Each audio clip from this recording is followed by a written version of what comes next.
Nimetoka nyumbani kwa Bi Aisha, ana njaa huyo. Eti chakula cha leo kizuri. Kimepikwa nyumbani Isa. Hapa itakuwa tu ni kampuni anaomba kutangaza. Kampuni nani nitamtangaza nani chakula cha nyumbani hicho kapika Bi Aisha? Check. Rafiki yake tena samaki wabaya.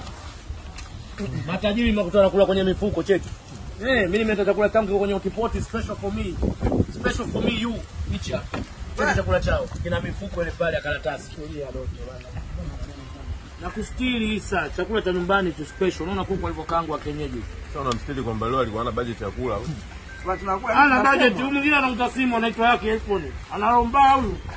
Ana maduka studio makumbusho, analomba useki fana yake iPhone. Huyu mwingine Isa anauza magari tepo alipo. Wamekutana wote wanalombaya. Ambili kile. Ambili kile unasemaje?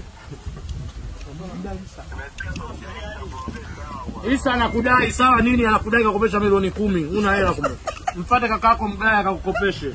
Usio na tukope hela zetu hapo kulipa mzuri mbishi. Unalombaya. Ambia na hela wewe. Kabla amaliza. Anakumaliza ndio chukua, una njaa. Hela yenyewe anachukua minamu uza ba. Oya wewe nani bwana? Bwana sasa chakula cha Isa hichi. Bwana wewe vipi yake bwana? Wewe kauka masamaki yako? Bwana tabia mbaya bwana.